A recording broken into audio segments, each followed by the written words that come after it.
करना है, बैठ करके आप लोग अच्छी तरह से समझिएगा और फिर घर पर जा करके करिएगा। तो सबसे पहले सुमरन कैसे किया जाएगा? सुमरन करने के लिए एक माला आप लोग खरीद लेना। ये देखिए प्रेमी भाई बहनों, 108 दाने की ये माला है। अपने अपने घरों में बैठ करके बाहर से अपनी आंख को बंद कर लेना और दोनों आंखों के मध्य भाग में अपने ध्यान को रोक करके और दाने दाने पर जय गुरुदेव नाम का उच्चारण करिएगा।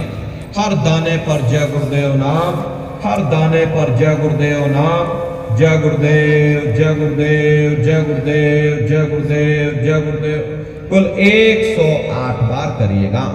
दोबारा इसी जगह फिर वापस आ जाओगे और जब आप जय गुरुदेव नाम का उच्चारण करोगे तो दोनों आंखों के मध्य भाग में अपने ध्यान को रोक करके और दाने दाने पर जय गुरुदेव नाम का उच्चारण करिएगा। जिसको आप याद कर रहे हो, एक समय ऐसा आएगा वो अंतर में तुम्हारे सामने प्रकट हो जाएगा। उसके स्वरूप को देख लेना, फिर उसी के स्वरूप को याद करके जय गुरुदेव नाम का सुमरन सभी नए प्रेमी भाई बहन करिएगा। दूसरी बार फिर यहीं से जय गुरुदेव नाम का सुमरन, तीसरी बार फिर यहीं से जय गुरुदेव नाम का सुमरन, चौथी बार फिर यहीं से जय गुरुदेव नाम का सुमरन।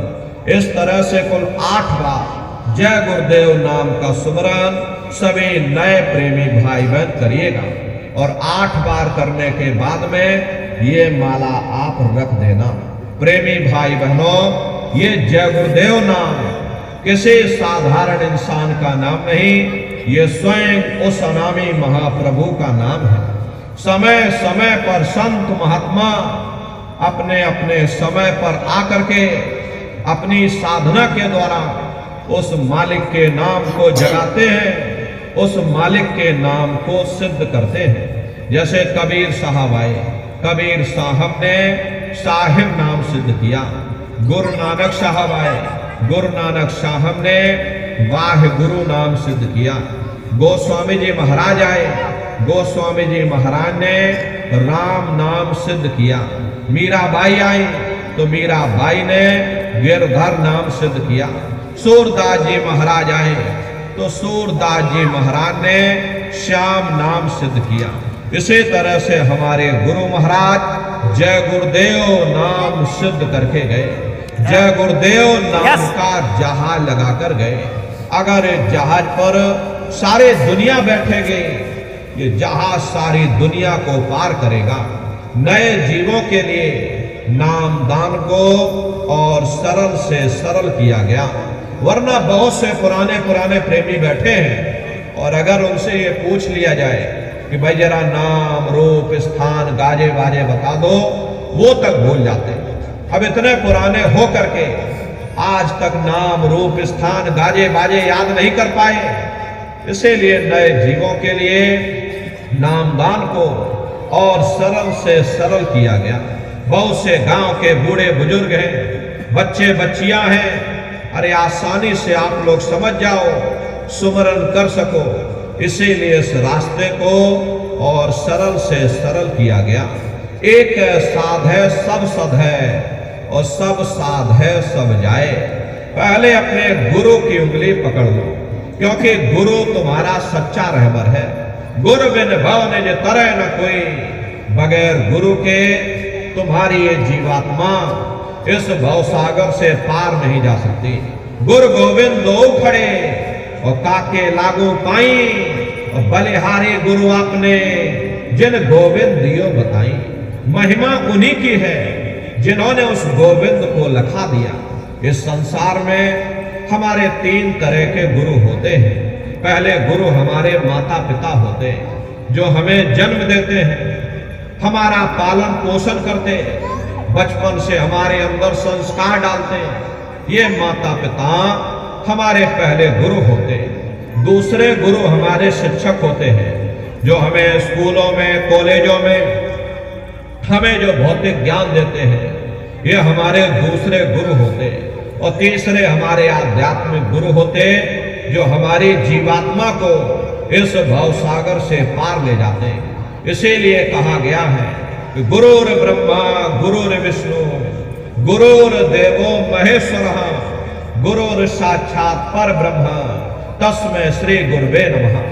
तीन लोक नौ खंड में और गुरु से बड़ा न कोई, और करता करे न कर सके, और गुरु करे सो होई।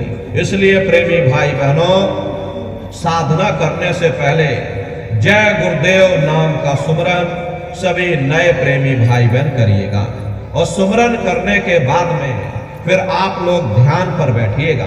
दूसरा है ध्यान, और ध्यान कहते हैं दृष्टि को एकाग्र करना, अपनी दिव्य दृष्टि को खोलना।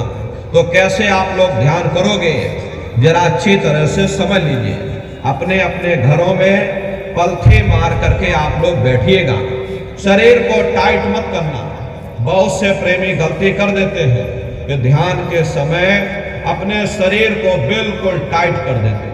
यदि आप अपने शरीर को टाइट कर दोगे तो ये शरीर आपका थक जाएगा, फिर शरीर ढीला पड़ जाएगा, फिर जैसे के तैसे हो जाओगे। इसलिए पहले से ही अपने शरीर को बिल्कुल ढीला छोड़ देना। जितना आराम से आप बैठोगे उतना आपके लिए अच्छा रहेगा। तो ढीले बदन से आराम से बैठ जाना। अपने अपने घरों में पलथी मार करके आराम से आप लोग बैठिएगा, और बाहर से अपनी आंख को बंद कर लेना, और दोनों आंखों के मध्य भाग में दूर सामने देखिएगा तो सामने आपको अंधेरा दिखाई पड़ेगा। जब आप अपने बाहर की आंख को बंद कर लोगे और अंतर में सामने देखोगे तो सामने आपको अंधेरा दिखाई देगा। बस उसी अंधेरे में एक जगह पर आप अपनी दृष्टि को रोकिएगा। होशियारी यही रहे ये आंखों की पुतलियां हिलने ना पाए। शुरुआती समय में ये आंखों की पुतलियां अंदर अंदर हिलेंगी, लेकिन जब आप अभ्यास करोगे, करत करत अभ्यास ते जड़ मत होत सुजान, जब अभ्यास करते रहोगे तो आंखों की पुतलियां हिलना बंद हो जाएंगी। तो दूर सामने अंधेरे में एक जगह पर आप अपनी दृष्टि को रोकिएगा, या उस अंधेरे को ही लगातार देखते रहना। दृष्टि अपने आप अंधेरे में रुक जाएगी। उस समय किसी के बारे में सोचना नहीं, किसी के बारे में विचार मत करिएगा। शरीर को बिल्कुल हिलाना डुलाना नहीं, बस सुन्न होकर के सामने उस अंधेरे को लगातार देखते रहो। जितना देर आपसे बन सके एक टक होकर के आप उस अंधेरे को लगातार देखते रहो। किसी के बारे में सोचना नहीं, किसी के बारे में विचार मत करिएगा। ये विचार करने की आदत हमारे अंदर पहले से पड़ी हुई है। हम किसी भी व्यक्ति को देखते हैं, देखने से पहले ही हम उसके बारे में तरह तरह के विचार करने लग जाते हैं। रात को सोते समय भी हम कुछ न कुछ विचार करते ही रहते हैं। या तो हम भविष्य के बारे में सोचेंगे, या हम अपने बीते हुए कल के बारे में सोचेंगे। प्रेमी भाई बहनों, ध्यान के समय पर ना आपको भविष्य के बारे में सोचना है, ना आपको अपने बीते हुए कल के बारे में सोचना है। आपको वर्तमान में जीना है। वर्तमान में जीने का नाम ही ध्यान है।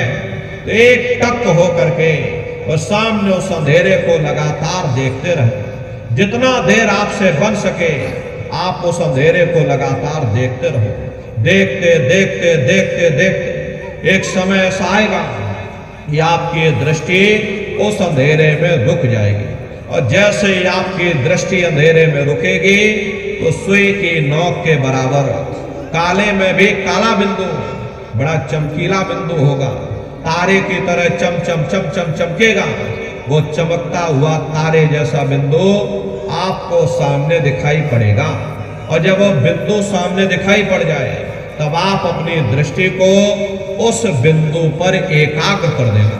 वही बिंदु दरवाजा है, वही बिंदु खिड़की है, उसी को हरि का द्वार यानी कि हरिद्वार कहा गया।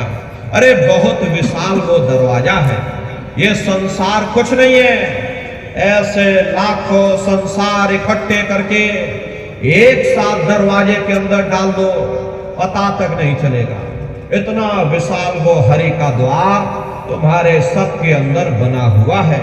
एक छोटे से बीज को लेकर के हम आपसे कहें कि उस बीज के अंदर बहुत बड़ा पेड़ है तो आप भरोसा नहीं करोगे, लेकिन उस छोटे से बीज को जब आप जमीन में गाड़ दोगे, थोड़ा खाद पानी दोगे, तो वो बीज अंकुरित हो जाएगा। उसमें से विशाल लताएं भी निकलेंगी, विशाल वृक्ष का रूप भी लेगा, उसमें से फल और फूल भी निकलेंगे। इसी तरह से आप सभी के अंदर सुई की नोक के बराबर तारे की तरह चमकता हुआ छोटे से छोटा बिंदु है। उस बिंदु के अंदर बड़े बड़े ब्रह्मांड बसे हुए हैं। वो तारे जैसा चमकता हुआ बिंदु आपको अंतर में सामने दिखाई पड़ेगा, लेकिन वो बिंदु जब दिखाई पड़ेगा जब आपकी ये दृष्टि उस अंधेरे में रुक जाएगी। जैसे ही आपकी दृष्टि अंधेरे में रुकेगी, वो तारे की तरह चमकता हुआ बिंदु सामने उस अंधेरे में चमकता हुआ दिखाई देगा। और जब वो बिंदु सामने दिखाई पड़ जाए तब आप अपनी दृष्टि को उस बिंदु पर एकाग्र कर देना। जब आप अपनी दृष्टि उस बिंदु पर टिका दोगे तो वो बिंदु फट जाएगा, वो दरवाजा खुल जाएगा, ये शिव नेत्र खुल जाएगा, ये दिव्य दृष्टि आपकी खुल जाएगी और आप दरवाजे के अंदर दाखिल हो जाओगे। एक बार प्रेमी भाई बहनों, ये दिव्य दृष्टि आपकी खुल जाए, फिर क्या भूत, क्या भविष्य, क्या वर्तमान, कोई भेद आपसे गुप्त नहीं रहेगा।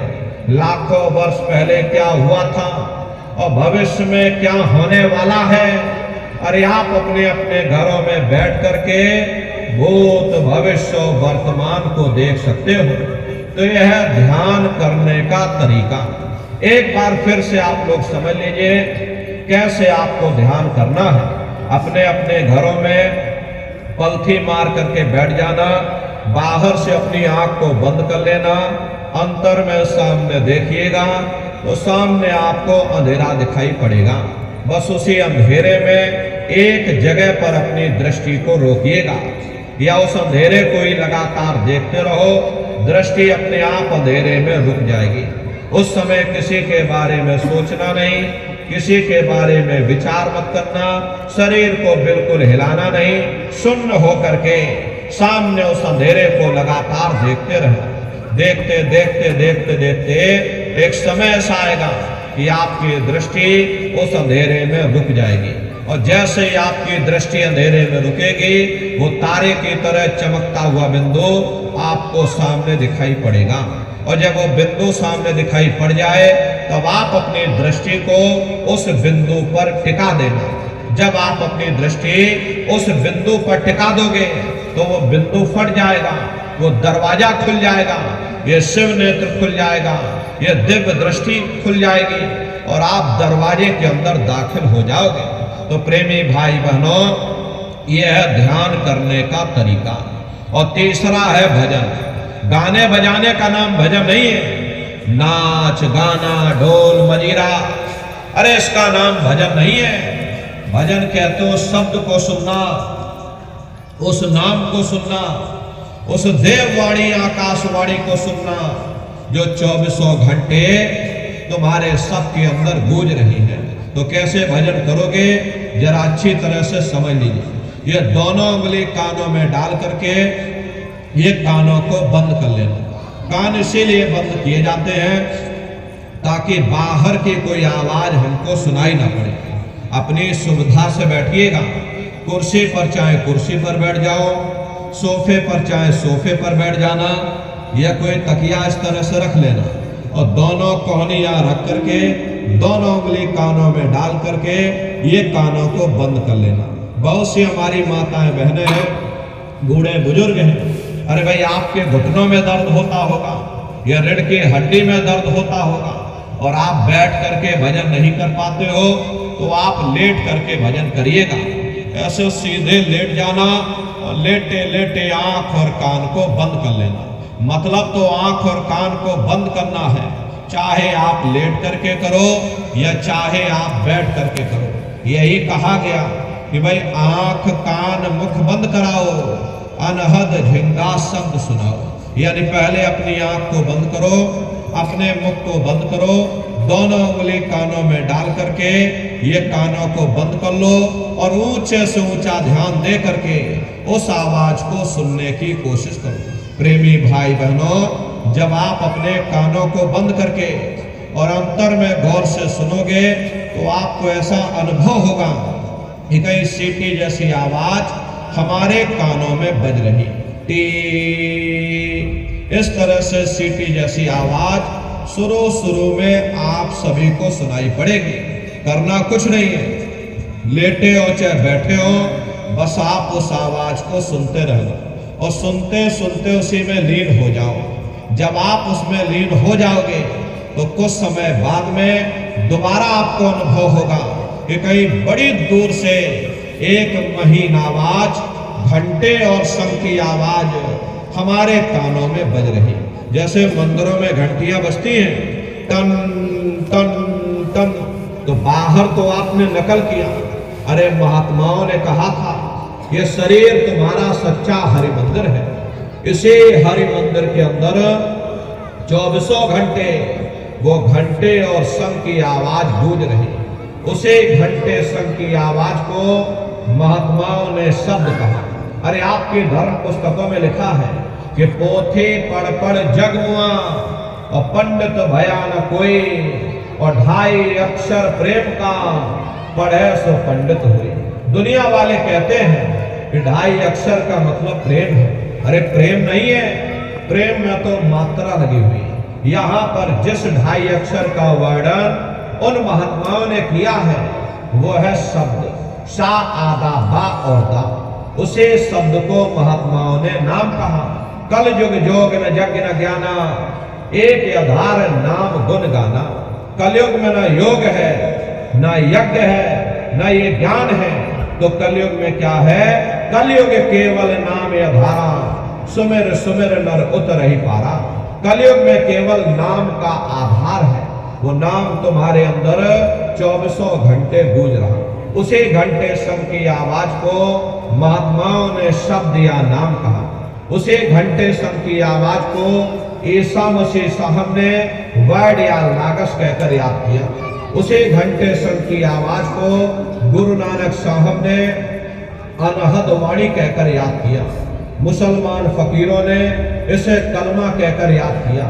चीन में जो महात्मा हुए उन्होंने इसको ताओ कहकर याद किया, और हिंदू महात्माओं ने इसे देववाणी, आकाशवाणी कहकर याद किया। उन अलग अलग महात्माओं ने अपनी अपनी भाषा में हम लोगों को समझाने की कोशिश की कि भाई वो घंटे शंख की आवाज तुम्हारे सर के अंदर गूंज रही है, वो आपको सुनाई पड़ेगी। लेकिन शुरुआती समय में आपको ऐसा मालूम पड़ेगा कि कहीं बड़ी दूर पर घंटियां बज रही, टन टन टन, लेकिन सुनाई हरे को पड़ेगी। प्रेमी भाई बहनों, जब घंटे और शंख की आवाज आपको अपने अंदर सुनाई पड़ने लग जाए, तब आप उस आवाज को पकड़ लेना, उसको आप सुनने लग जाना। जब आप उसको सुनने लग जाओगे तो वो आवाज धीरे धीरे बढ़ना शुरू होगी, और बढ़ते बढ़ते इस कदर बढ़ेगी कि आपके रोम रोम में घंटे और शंख की आवाज गूंजने लग जाएगी। अरे बड़ी घनघोर आवाज होती है, बड़ी मधुर वो आवाज होती है कि दुनिया भर के गाने आप लोग बाहर सुनते हो, उस संगीत के सामने दुनिया के संगीत कुछ नहीं है। जब आप उस संगीत को सुनोगे, इतना भारी आनंद आपके ऊपर छा जाएगा, इतनी खुशी आपको होगी, अरे ऐसा नशा आपके ऊपर चढ़ जाएगा कि आप सारी दुनिया को भूल जाओगे। शंकर भगवान को वही नशा चढ़ा था।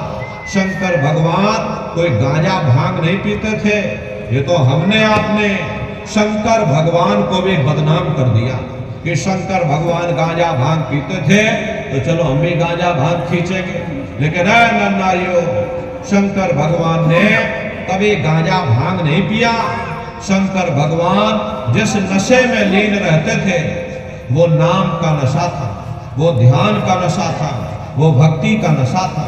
जब आप उस आवाज को सुनोगे तो आपको भी वो नशा चढ़ जाएगा, क्योंकि उस आवाज में चुंबक है। जब आप उस आवाज को सुनोगे तो वो आवाज आपको अपनी ओर खींचेगी, और जब खिंचाव होगा तो जीवात्मा का फैला हुआ प्रकाश 9 दरवाजों से सिमटने लगेगा।